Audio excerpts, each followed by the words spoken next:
Viral video Fakarich guru Indra Kents yang keceplosan, dia sebut kita mau duit kalian.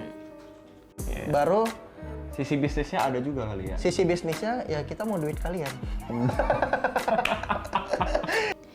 Afiliator binary option Indra Kents saat ini tengah menjadi sorotan publik. Bagaimana tidak, Indra Kents telah ditetapkan sebagai tersangka kasus binomo. Baru-baru ini muncul fakta lain yang menyangkut kasus penipuan binomo. Video lama Indra Kents bersama gurunya, Fakarich, viral di media sosial. Indra dan Fakarich diduga tengah membahas soal binomo. Tanpa sengaja, Fakarich menyebutkan pernyataan mengejutkan soal sisi bisnis dari binary option tersebut. Hal itu disampaikan dalam kanal YouTube British Terkini yang tayang pada Minggu 6 Maret 2022. Pernyataan Fakarich ini seolah membocorkan kecurangan dari bisnis binomo. Diketahui, saat ini Indra Kents sudah mendekam di Bareskrim Mabes Polri atas dugaan penipuan kasus binomo.